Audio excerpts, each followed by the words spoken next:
भाइयों, आईपीएल भी खत्म हो चुका है और कई सारे बड़े टूर्नामेंट्स खत्म हो चुके हैं। चाहे T20 वर्ल्ड कप हो या फिर बिग बैश हो, बहुत सारी लीग्स है जो कि खत्म हो चुकी है। बट एक ही चीज जो खत्म नहीं हुई है वो आप लोगों के क्वेश्चंस है, और वो ये है कि भाई ड्रीम इलेवन का फ्यूचर क्या है।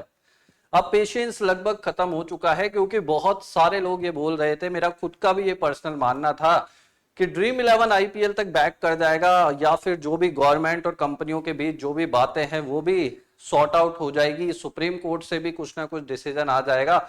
पर अगर आज की तारीख में जो मैं ये वीडियो शूट कर रहा हूं, अभी तक ऐसा कुछ भी नहीं हुआ। सुप्रीम कोर्ट से अगर अपने को प्रोगा बिल को लेकर अगर अपन बात करें तो केवल तारीखें ही मिली है, एक के बाद एक तारीख मिलती गई, और अभी इस टाइम पर तो ऐसे सिचुएशन बन चुकी है कि तारीख भी नहीं मिल रही है, कि मतलब जो पहले डेट्स मिलती थी वो अब डेट्स भी नहीं मिल रही है। और अभी इस टाइम पर तो समर वैकेशन चल रहा है, गर्मियों की छुट्टियां चल रही है, तो सुप्रीम कोर्ट वैसे भी बंद है। वहां पर केवल वो ही केसेस अभी लिए जा रहे हैं जो बहुत ही ज्यादा मोस्ट इंपॉर्टेंट है। तो इस टाइम पर अगर कोई केस की हियरिंग की डेट आ रही है, वो लगभग 5 जुलाई या 5 अगस्त की निकल के आ रही है, पर वो भी टेंटेटिव है, उसमें कोई श्योरिटी नहीं। तो मेरे पास बहुत सारे भाइयों के प्रश्न आ रहे थे, मैं काफी टाइम से वीडियो नहीं बना रहा था। मेरा लास्ट वीडियो अगर आप देखोगे तो आईपीएल का जो फाइनल मैच था उसका वीडियो था, उसके बाद मैंने कोई वीडियोस नहीं बनाई। तो मैंने सोचा अब इसके लिए एक वीडियो बना ही देता हूं, ताकि आपको भी पता लगे अभी मार्केट में चल क्या रहा है। गाइस, जब आईपीएल चल रहा था तब आपने देखा होगा कि ड्रीम इलेवन पर जो फ्री टू प्ले मॉडल चल रहा था, तो उस पे इन्होंने सब्सक्रिप्शन मॉडल भी ये ले आए थे और काफी प्राइजेस भी इन्होंने हाई करी थी। पर जैसे ही सेमीफाइनल और फाइनल का मैच आता है तो आपने देखा होगा एकदम से इन्होंने प्राइजेस काफी ज्यादा रिड्यूस कर दिए, और जो यहाँ पर एक कंटेंट क्रिएशन वाला जो ऑप्शन चल रहा था, जहां पे बहुत सारे कंटेंट क्रिएटर आते थे, आपसे बातें करते थे, वो भी ऑप्शन इन्होंने हटा दिया। और अभी इस टाइम पर आप देखोगे तो केवल कुछ मैच ओपन होता है, और वहां पे जो लीग्स चल रही है वो नाम मात्र की चल रही है, जैसे कि कोई धक्का लगा रहा है, हाँ भाई ऐप ओपन है चलने दो, बाकी लेना देना कुछ है नहीं। तो इस सडनली ये सारी चीजें क्या हुई और एकदम से ये सारी चीजें कैसे बदली, मैं आपको बता दूं।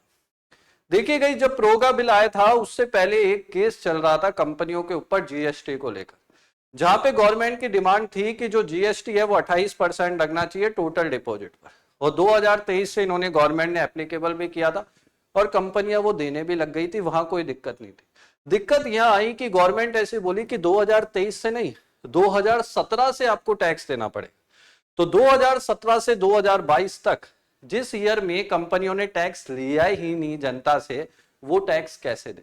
तो वो लाइबिलिटी इतनी बड़ी हो गई कि वो रेवेन्यू से भी बड़ी हो गई, मतलब जो कंपनियों ने रेवेन्यू कमाया उससे भी 10 गुना बढ़ के लाइबिलिटी आ गई।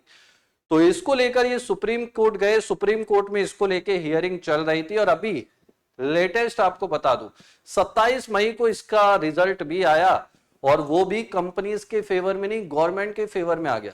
सुप्रीम कोर्ट ने बोला नहीं, आपको टैक्स 2017 से ही देना पड़ेगा, और यही सबसे बड़ा झटका था कंपनियों के लिए। मतलब ये इतना बड़ा झटका है कि प्रो का बिल भी उतना बड़ा झटका नहीं था जो ये झटका है। तो इस स्थिति में ड्रीम इलेवन और जितनी भी कंपनियां थी उनकी स्थिति ये हो गई कि बस अब ऐप बंद कर दो। तो यहां पे ड्रीम इलेवन ने इस वजह से अपने सारे कॉन्टेस्ट हटा दिए, सब कुछ रिमूव कर दिया, केवल अपना यूजर बेस बनाए रखने के लिए वो एक केवल ऐप को रन कर रहा है। पर अब आपको मैं बता दूं ड्रीम इलेवन का फ्यूचर क्या है, वो भी मैं आपको बता देता हूं। देखिए, अभी रिसेंटली लास्ट 1-2 दिन पहले एक न्यूज़पेपर है जो काफी अच्छा आर्टिकल बनाते हैं, और उन पे आप रिलाय भी कर सकते हैं। मतलब बहुत सारे छपते हैं, बट कुछ ऐसे होते हैं जिन पे आप रिलाय भरोसा कर सकते हैं। तो उनकी तरफ से एक न्यूज निकल के आ रही है कि गवर्नमेंट को भी कहीं ना कहीं इस चीज का एहसास हो रहा है कि जो हम ये जीएसटी ले रहे हैं 2017 से 22 का, वो कहीं ना कहीं गलत है, क्योंकि जो भी कंपनियां वहां पे काम कर रही थी सब एक दूसरे को देख के, जो भी बाजार में जो रूल फॉलो हो रहे थे उसी चीज को फॉलो कर रही थी, इसी वजह से वो उतना जीएसटी दे रही थी। तो सरकार इसको लेकर थोड़ा सा, हो सकता है कंपनियां या गवर्नमेंट के बीच इसको लेकर बात हुई हो और बीच का रास्ता निकाला हो। तो गवर्नमेंट इसको लेकर सोच रही है कि जो पुराना टैक्स है वो इनको माफ कर दिया जाए। तो इसको लेकर वो एक सेक्शन 11A होता है, 11A होता है जीएसटी एक्ट का, उसमें गवर्नमेंट को पावर होती है कि वो चाहे तो उनका टैक्स माफ कर सकती है।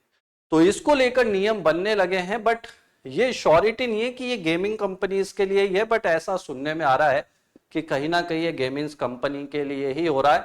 और इसको लेकर अब जीएसटी काउंसिल की मीटिंग भी होने वाली है जहां पे इसको लेकर चर्चा होगी और वहां पे मोस्ट प्रॉब्ली बहुत हाई पॉसिबिलिटी है कि गवर्नमेंट इनका पुराना टैक्स माफ कर। अब आप सोच रहे होंगे कि गवर्नमेंट अगर पुराना टैक्स माफ कर देगी तो गवर्नमेंट को इतनी चीजें करने से फिर फायदा क्या। देखिए गवर्नमेंट का जो सबसे बड़ा कंसर्न था जो मुझे समझ में आ रहा है अभी तक कि गवर्नमेंट को चाहिए था जीएसटी जो कि ये कंपनियां दे रही थी, तो अब गवर्नमेंट मुझे लग रहा है रूल्स में थोड़ा बहुत रेगुलेट करके या रूल्स में थोड़ा बहुत चेंजेस करके इस इंडस्ट्री को वापस से बैक कर सकती है। बट उस केस में जो इन पे जीएसटी एप्लीकेबल होगा वो अब 28% नहीं, वो अब 40% होगा टोटल डिपॉजिट के लिए, टोटल डिपॉजिट पर। तो इस टाइम पर गवर्नमेंट के भाई पांचों हाथ घी में है, बट कंपनियों के लिए बड़ा मुश्किल हो जाएगा क्योंकि इतनी जीएसटी के साथ रन करना लगभग इम्पॉसिबल है। बट इस टाइम पर वो कर भी क्या सकते, कहीं ना कहीं उनको गवर्नमेंट की बात माननी पड़ेगी। अब ऐसा कंफर्म है, ऐसा मैं कोई गारंटी से नहीं कह रहा, ये केवल मेरा आइडिया है जो मुझे लग रहा है। बाकी गवर्नमेंट क्या सोच रही है वो गवर्नमेंट को ही पता है। तो हो सकता है आने वाले टाइम में आपको आरएमजी बैक होती हुई दिखे विद रूल एंड रेगुलेशन के साथ, पर जो जीएसटी अब एप्लीकेबल होगा वो 40% ही होगा टोटल डिपॉजिट पर। जो कंपनियां कह रही थी कि हम सुप्रीम कोर्ट में जाके केस विन कर जाएंगे और प्रॉफिट पे ही 18% देगा, वो रास्ता तो अब बंद हो चुका है। अब जो गवर्नमेंट बोलेगी वो ही इनको मानना पड़ेगा। अब चाहे तो ऐप बंद कर दो या फिर रन कर दो।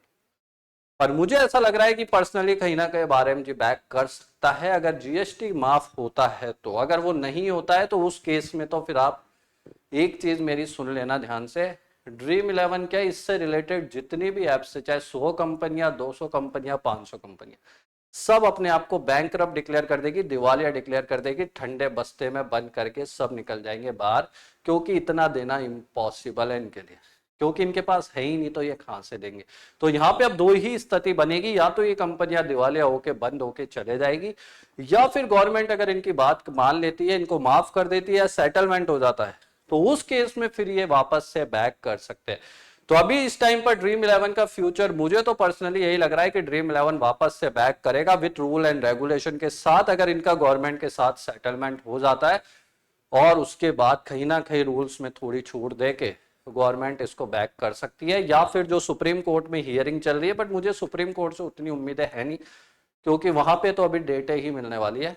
तो जो भी होगा अब गवर्नमेंट और इंडस्ट्री के बीच ही होने वाला है, ये ही आपस में बात करके इसका बीच का रास्ता निकालेंगे, क्योंकि गवर्नमेंट को भी पता है कि अगर हम इनके ज्यादा पीछे पड़ेंगे तो ये बेचारे कहां से देंगे, ये अपने आप को दिवालिया डिक्लेयर कर लेंगे, क्योंकि किसी के पास अगर कुछ है ही नहीं तो वो देगा कहां से। कि अगर आपका टैक्स उतना हो कि जितना आपने कमाया उतना हो तो फिर भी दे दे, पर जितना आपने कमाया उससे 10 गुना ज्यादा है तो ये चीज गवर्नमेंट को भी पता है।